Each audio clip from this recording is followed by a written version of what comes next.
দিল্লিতে তলব করা হয়েছিল মুখ্য সচিবকে।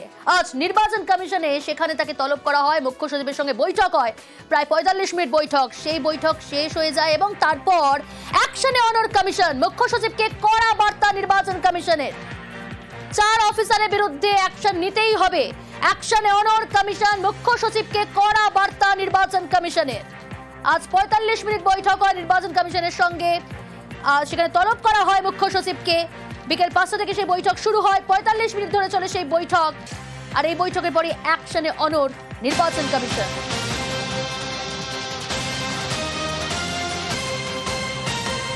সরাসরি রয়েছে প্রতিনিধি সোমরাজ। সোমরাজ, কি কড়া বার্তা দেওয়া হলো নির্বাচন কমিশনের তরফ থেকে মুখ্য সচিবকে?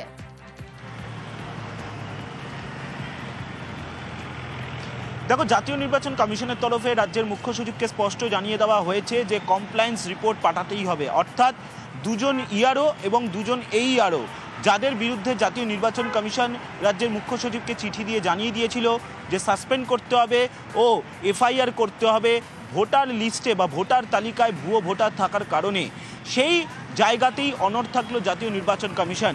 রাজ্যের মুখ্য সচিব মনোজ পান্তের তরফে আজ যে ৩ জন কমিশনার, যার মধ্যে চিফ ইলেকশন কমিশনারও ছিলেন, তাদের কাছে রাজ্যের মুখ্য সচিব জানান যে রাজ্য সরকার ৩ সদস্যের তদন্ত কমিটি ইতিমধ্যেই গঠন করেছে এবং সেই ৩ সদস্যের তদন্ত কমিটি গঠন করে তদন্ত করছে। শুধু তাই নয়, এই সময় যদি রাজ্যের সরকারি আধিকারিকদের বিরুদ্ধে পদক্ষেপ নেওয়া হয় তাহলে আগামী দিনে তাদের মধ্যে ভয়ের পরিবেশ তৈরি হতে পারে।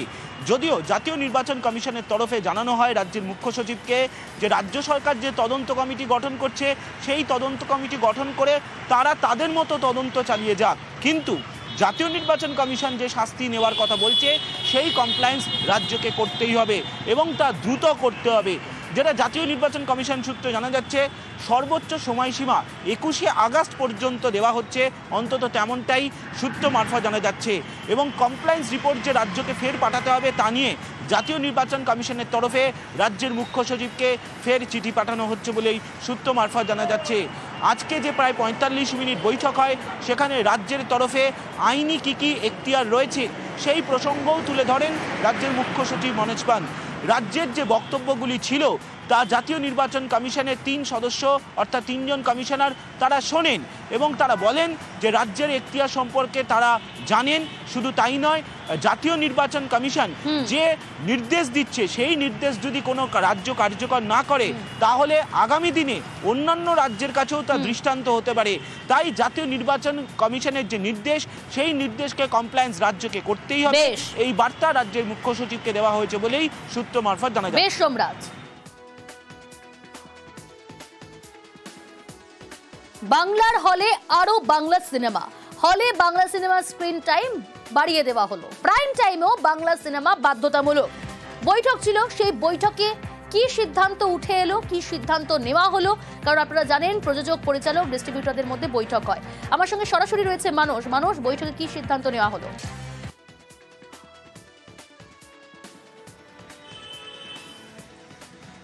দেখো, বাংলার হল জুড়ে প্রাইম টাইমে ৩৬৫ দিন ধরে কিন্তু চলবে বাংলা ছবি। একটা যুগান্তকারী সিদ্ধান্ত মমতা বন্দ্যোপাধ্যায় সরকারে বলা যেতেই পারে, কারণ রাজ্য জুড়ে যেখানে বাঙালির অস্মিতার শান দেওয়া হচ্ছে সেই আবহে এই ধরনের সিদ্ধান্ত কিন্তু অত্যন্ত তাৎপর্যপূর্ণ এবং গুরুত্বপূর্ণ বলে মনে করছে টলিউডের অন্দরমহল। কারণ দক্ষিণী এবং হিন্দি সিনেমার দাপটে বাংলা ছবি কিন্তু বাংলাতে হল পাচ্ছিল না। এই অভিযোগ দীর্ঘদিন ধরে উঠে আসছিল। পরিচালক প্রযোজকরা কিন্তু অবশেষে দ্বারস্থ হয়েছিলেন মমতা বন্দ্যোপাধ্যায়। কিছুদিন আগেও আমরা দেখি বৈঠকে সিদ্ধান্ত হয়েছিল যে প্রাইম টাইমে বাংলা ছবি বাংলার হলে চালাতে হবে এবং আজকে অর্থাৎ বুধবার নন্দনে পরিচালক, প্রযোজক, পরিবেশক, ডিস্ট্রিবিউটর এবং হল মালিকদের সঙ্গে মন্ত্রী অরূপ বিশ্বাসের বৈঠক ছিল এবং সেই বৈঠক থেকে চূড়ান্ত সিদ্ধান্ত নেওয়া হয় যে প্রাইম টাইমেও বাংলা সিনেমা বাধ্যতামূলক। বেশ মানুষ, আমাদের এখানে প্রাইম টাইম ছিল 12টা থেকে রাত 9টা, 12টা থেকে রাত 9টা, ফলে অনেকেই যেতে পারতেন না কাজের সময়। এখন আমরা প্রাইম টাইমটা শুরু করলাম দুপুর 3টে থেকে রাত 9টা পর্যন্ত। আগে একটা নিয়ম ছিল যে বছরে 120টা বাংলা সিনেমা চালাতে হবে। এখন যে নিয়মটা আমরা করলাম 365 days within the prime time, এই 3টে থেকে 9টার মধ্যে একটা বাংলা সিনেমা চালাতে হবে ইন এভরি স্ক্রিন। মাল্টিপ্লেক্সেও 365 দিন চলবে। যে মাল্টিপ্লেক্সে 2টো স্ক্রিন আছে সেখানে 365x2, যেহেতু এই সপ্তাহটা হয়ে গেল, নেক্সট উইক থেকে এটা ইমপ্লিমেন্ট হবে। কেউ যদি এটা না মানে তাহলে সরকারের মতো ব্যবস্থা নেই। ফলে এখন বাংলা সিনেমা যাতে আরো বেশি বেশি করে তৈরি হয়, নতুন নতুন পরিচালক, নতুন নতুন প্রডিউসার, প্রযোজক তারা আসছেন। ফলে আমরা চাই বাংলা সিনেমার প্রচার এবং প্রসার হোক। সেই কারণেই আমাদের সরকার এই সিদ্ধান্তে উপনীত হয়েছে। সরকার যে সিদ্ধান্তটা নিয়েছে, এখানে সরকার যা করার চেয়ে বেশি করার কিছু নেই। আমাদের রেসপন্সিবিলিটি বেড়ে গেছে কি আমরা আরো কত ভালো ছবি, বড় ছবি, নতুন ছবি বানাতে পারবো। এরপরে responsibility lies on the industry stakeholders, not on the government. We have to keep that responsibility and make better films. That's the most important thing. আটক পরিযায়ীকে ছেড়ে দিতে নির্দেশ। রাজস্থানে আটক বাংলার পরিযায়ীকে সীমান্ত পার। গতকাল ভারতে ফেরার চেষ্টায় বিএসএফ এর হাতে আটক। বসিরহাট থানায় আমির শেখকে হস্তান্তর বিএসএফ এর। নথি যাচাই করে ছেড়ে দিতে নির্দেশ দিয়েছে। আর কি নির্দেশ দেওয়া হলো হাইকোর্টের তরফ থেকে, ডিটেল জানাবে অর্ণব রয়েছে সরাসরি আমার সঙ্গে। অর্ণব,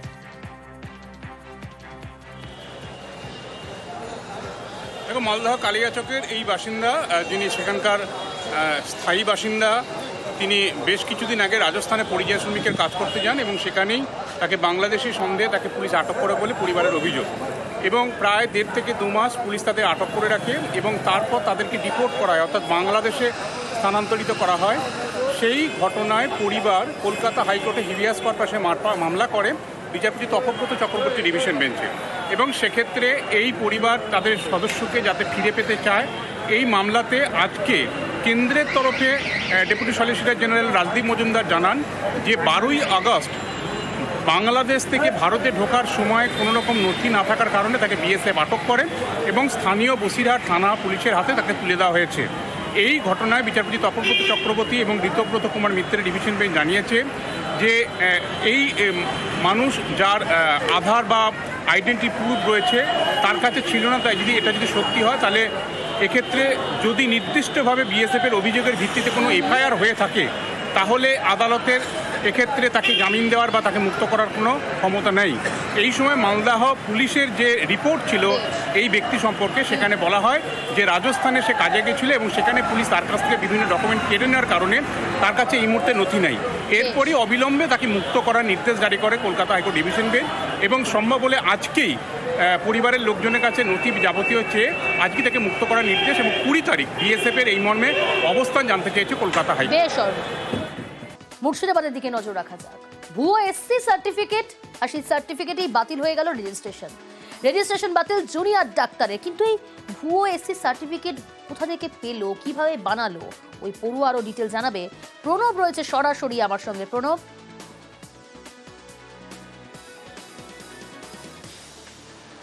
দেখো, জাল সার্টিফিকেট শংসাপত্র তৈরি করে এমবিবিএস কোর্সে ভর্তি হয়, ডাক্তারি কোর্সে ভর্তি হয় এবং তা কমপ্লিট হয়ে যাওয়ার পর হাউস স্টাফ হিসাবে কিন্তু মুর্শিদাবাদ মেডিকেল কলেজেই কাজ করছিলেন প্রিয়ান্তি বিশ্বাস নামে এক ছাত্রী। এবং তারপরে কিন্তু তার বিরুদ্ধে মাস দেড়েক আগে অভিযোগ আসে এবং তা তদন্ত করার পরেই রাজ্যের স্বাস্থ্য শিক্ষা অধিকর্তা তিনি কিন্তু বহরমপুর থানায় অভিযোগ করেন এবং বহরমপুর থানার যে তদন্তকারী অফিসাররা একাধিক মামলায় কিন্তু ওই কলেজ ডাক্তারি যে হাউস স্টাফ তার বিরুদ্ধে কিন্তু মামলা করেছেন এবং সেই নিয়ে কিন্তু তদন্ত চলছে। এবং প্রিয়ান্তি বিশ্বাস নামে ওই যে ভুয়ো তোমার শংসাপত্র তৈরি করেছিলেন তার বাড়ি কিন্তু উত্তর 24 পরগনার হচ্ছে অশোকনগরে এবং পুরো ঘটনার তদন্ত করছে এবং কলেজ ইতিমধ্যেই কিন্তু হাউসটিয়াপে যে স্টাইপেন্ড পায় সেটাও কিন্তু বন্ধ করে দেওয়া হয়েছে। কিন্তু ওই পরিবারের সঙ্গে আমরা যোগাযোগ করলে তিনি কোনোরকমভাবে কথা বলেননি। তবে কয়েকদিনের মধ্যেই বহরমপুর থানায় কিন্তু তিনি এসে তাকে ডাকা হয়েছে। তারপর কিন্তু পুরো ঘটনা তদন্ত করছে বহরমপুর থানার পুলিশ। বেশ, সংশ্লিষ্ট দপ্তরে জানানো হয়েছে, যেমন ফরিদপুর মেডিকেল কাউন্সিলকে জানিয়েছি, আমরা ইউনিভার্সিটি অফ হেলথ সায়েন্সকে জানিয়েছি, আমরা স্বাস্থ্য দপ্তরকে জানিয়েছি, জানিয়ে বলেছি আমাদের ফার্দার ইনস্ট্রাকশন দেওয়া করা হবে। আমরা এই মুহূর্তে সাময়িকভাবে তার স্টাইফেন্ডটা বন্ধ রেখেছি, যতক্ষণ না একটা নিষ্পত্তি হয় তখন স্টাইফেন্ডটা টেম্পোরারি উইথহেল্ড করে রাখা হয়েছে। ভাড়া নিয়ে নিজের নামে গাড়ি পাচার চক্রের খপ্পরে পানিহাটির দম্পতি থেকে গাড়ি ভাড়া নেয় আশিক বিশ্বাস। 4-5 দিন যোগাযোগ না করায় সন্দেহ হয় ওই দম্পতির। গাড়ি লোকেশন ট্র্যাক করেন ওই দম্পতি। শাসন থানা এলাকায় গাড়ির হদিস দম্পতির।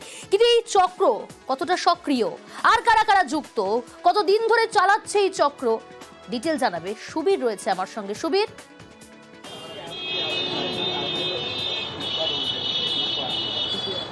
দেখো, পানিহাটি নাটাগড় কালীতল এলাকার এই যে সহিলি বোস নামে যার নামে গাড়ি ছিল, তার থেকে গাড়ি ভাড়া নিয়েছিল এই আশিক বিশ্বাস, এবং তারপর 5 দিন কেটে যাওয়ার পরে যখন সেই গাড়ি যখন না আসে তার বাড়িতে, তখন তাদের সন্দেহ হয় এবং তখন জিপিএস লোকেশন ট্র্যাক করে তারা জানতে পারে যে তাদের গাড়ি শাসন থানার জায়গায় রয়েছে, এবং সেই জায়গা থেকে তারা শাসন থানায় যায়। গিয়ে সেখানকার পুলিশ আধিকারিক থেকে যারা জানতে পারেন যে এই যে আশিক বিশ্বাস নামে যে গাড়ি ভাড়া নিয়েছিল, সে কিন্তু নদিয়ার যে কৃষ্ণনগর আরটিও রয়েছে সেখানে তার নামে গাড়ি কিন্তু ট্রান্সফার করে নিয়েছে, এবং সেই জায়গা থেকে সে ভাড়া খাটাচ্ছে, এবং সেই জায়গা থেকে ঘোলা থানায় যেমন অভিযোগ দায়ের হয়েছে, পাশাপাশি শাসন থানাতেও অভিযোগ দায়ের হয়েছে, এবং এই গোটা ঘটনায় পুলিশ তদন্ত শুরু করেছে। এখনো পর্যন্ত এই যে অভিযুক্ত আশিক বিশ্বাস, তার খোঁজে বিভিন্ন জায়গায় তল্লাশি চালানো হচ্ছে, যেটা পুলিশ সূত্রে জানা যাচ্ছে যে আন্তঃরাজ্য পাচার চক্রের কিন্তু সঙ্গে এর লিঙ্ক থাকতে পারে, এবং সেই জায়গা থেকে কিন্তু গাড়ি উদ্ধার করার পাশাপাশি এই অভিযুক্ত কিন্তু খোঁজার কাজ চালাচ্ছে শাসন ও ঘোলা থানার পুলিশ। বেশ,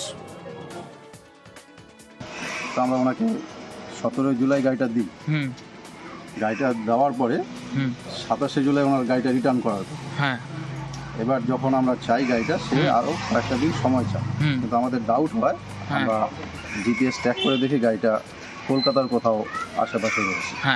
তো আমরা সেখানে ট্র্যাক করে গিয়ে দেখি যে গাড়িটা একটা স্কিনির ওয়ার্কশপে রয়েছে।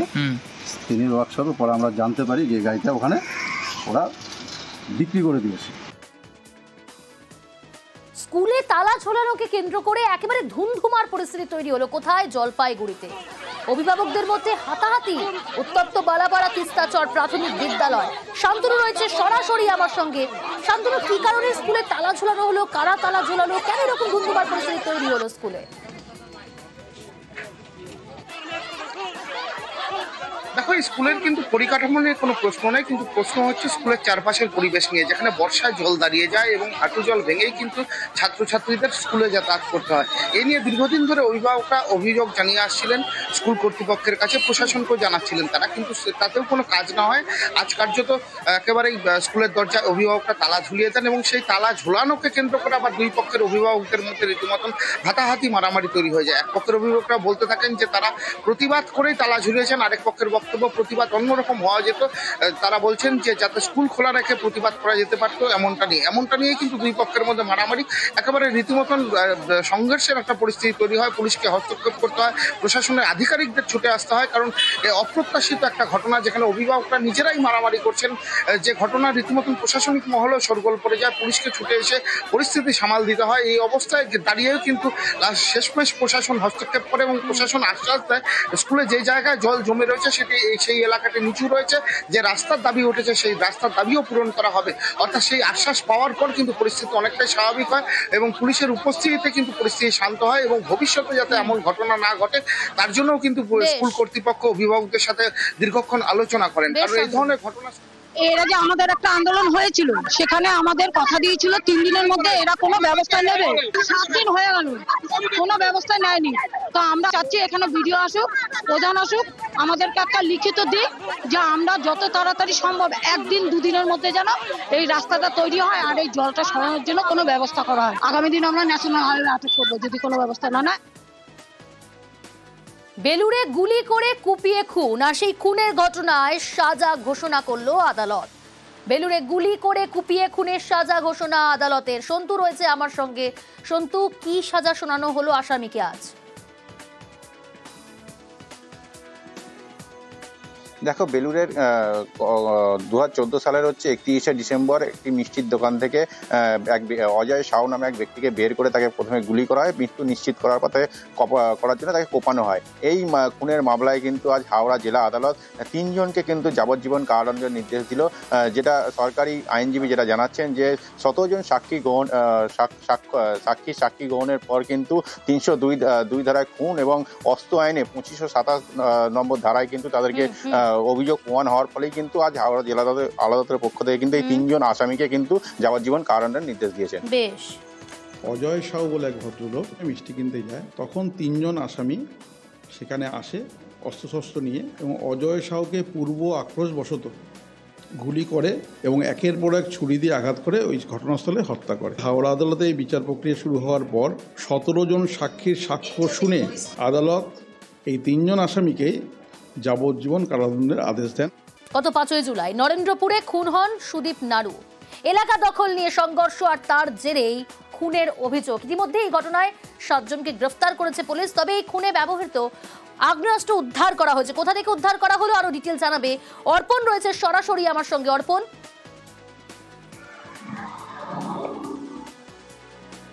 একদম দেখো, নরেন্দ্রপুর থানার বনহুগলি গ্রাম পঞ্চায়েত এলাকায় জয়কৃষ্ণপুর এলাকা থেকে একটি কলা বাগান এবং সেখান থেকে 2টি আগ্নেয়াস্ত্র উদ্ধার করেছে নরেন্দ্রপুর থানার পুলিশ। বাপ্পা ও শ্যামলকে জেরা করে এই আগ্নেয়াস্ত্রের হদিশ মেলে এবং তুমি যেটা বলছিলে যে ইতিমধ্যেই 7 জনকে গ্রেপ্তার করা হয়েছে এবং যার মধ্যে অন্যতম বাপ্পা শ্যামল, এবং তারাই এই আগ্নেয়াস্ত্র খোঁজ দেয় এবং যেটি খুনের সময় ব্যবহার করা হয়েছিল এমনটাই মনে করছেন তদন্তকারী আধিকারিকরা। এবং এই খুনের সঙ্গে শুধু এলাকা দখল না, তার পিছনে আরো অন্য কারণ রয়েছে, সেগুলোও খতিয়ে দেখা হচ্ছে। পাশাপাশি এই খুনের সঙ্গে এই আগ্নেয়াস্ত্র যোগ হয়ে যাওয়ায় সেখানে আগ্নেয়াস্ত্র তারা কোথা থেকে কিনেছিল বা কোথা থেকে সেই আগ্নেয়াস্ত্র তারা পেয়েছিল সেটিও খতিয়ে দেখছে নরেন্দ্রপুর থানার পুলিশ। পুলিশ পরিচয় দিয়ে চুল ভর্তি ট্রাক হাইজ্যাক। কোটি টাকার চুল বোঝাই ট্রাক হাইজ্যাকের ঘটনায় জালে আরো 2। কিন্তু কিভাবে জালে, ঠিক কি ঘটনা ঘটেছে আরো ডিটেল জানাবে সমীর রুদ্র রয়েছে আমার সঙ্গে। সমীর,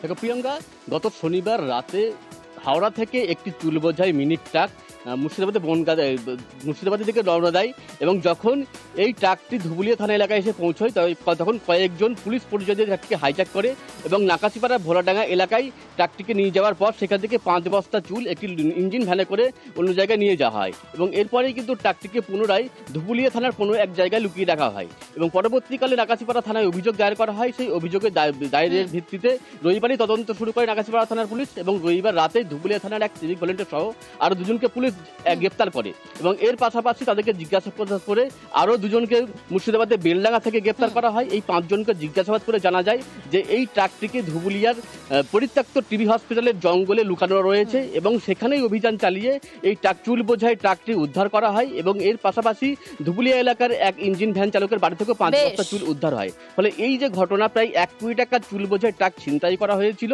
এবং তাদের মধ্যে 5 জনকে কিন্তু পুলিশ গ্রেপ্তার করেছে।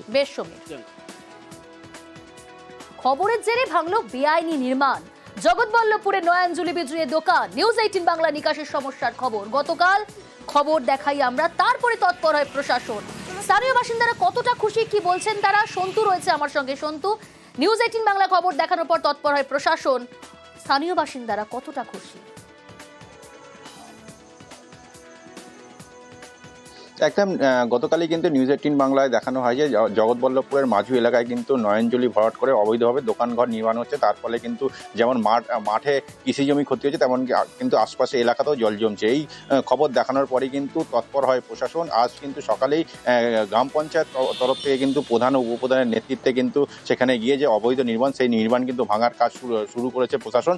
এর ফলে কিন্তু খুশি স্থানীয়রা কিন্তু ধন্যবাদ জানাচ্ছেন নিউজ 18 বাংলাকে এবং মাঝু গ্রাম পঞ্চায়েতের উপপ্রধান তিনি জানাচ্ছেন যে তারা এত নিউজ 18 বাংলা এই খবরটাকে প্রচারিত করার জন্য তাদেরকে ধন্যবাদ জানাই এবং এই খবরটা দেখানোর পরে জগৎবল্লভপুর থানার প্রশাসন এবং মাঝু অঞ্চলের প্রধান, আমরা তাদেরও ধন্যবাদ জানাই। কাকদ্বীপের দিকে নজর রাখা যাক। 3 বছর ধরে বন্ধ লেভেল ক্রসিং এর রেলগেট। চালু হয়েও আচমকা রেলগেট বন্ধের অভিযোগ। চরম সমস্যায় কাকদ্বীপের গণেশপুরের প্রথম ঘেরির বাসিন্দারা। কিন্তু কেন বন্ধ, আরো ডিটেল জানাবো। বিশ্বজিৎ রয়েছে আমার সঙ্গে। বিশ্বজিৎ, কেন বন্ধ রাখা হয়েছে? খুব স্বাভাবিকভাবে যে সমস্যায় পড়তে হয়েছে সেখানকার স্থানীয়দের।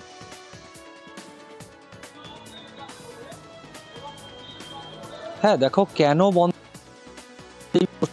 প্রথম ঘিরি এলাকার মানুষজনের পাশাপাশি প্রায় 5 থেকে 6টি গ্রামের মানুষ কিন্তু একেবারে সরাসরি কিন্তু একটা অভিযোগ তুলতে শুরু করেছে যে এই যে লেভেল ক্রসিংটা তুলে দেওয়ার পর কিন্তু বারে বারে দুর্ঘটনার শিকার হচ্ছে এবং নিত্য প্রয়োজনীয় জিনিস যেটা হচ্ছে পান থেকে শুরু করে চাষাবাদের জিনিসপত্র, এই রাস্তাটাই কিন্তু মূল রাস্তা। সেখানে কিন্তু একটা লেভেল ক্রসিং খুবই প্রয়োজন। সেখানে কিন্তু এই লেভেল ক্রসিং কিন্তু 3 বছর আগে তুলে দেওয়া হলো এবং এখন যে একদম ধ্বংস শোকস্তূপে পরিণত হয়েছে, গাছগাছড়াতে একদম ঢেকে গিয়েছে। এই মুহূর্তে যে পরিস্থিতিটা হয়ে রয়েছে, বেশ, এই সমস্যার সমাধান কতদিনে হয় অবশ্যই আমাদের নজর থাকবে। উত্তরবঙ্গের দিকে নজর রাখা যাক। কালিম্পং ধসে বিধ্বস্ত বাংলা সিকিম লাইফলাইন। 10 নম্বর জাতীয় সড়কে ফের ধস। কালিম্পংয়ের 29 মাইলে জাতীয় সড়কে ধস। গতকাল সন্ধ্যে থেকেই বন্ধ জাতীয় সড়ক।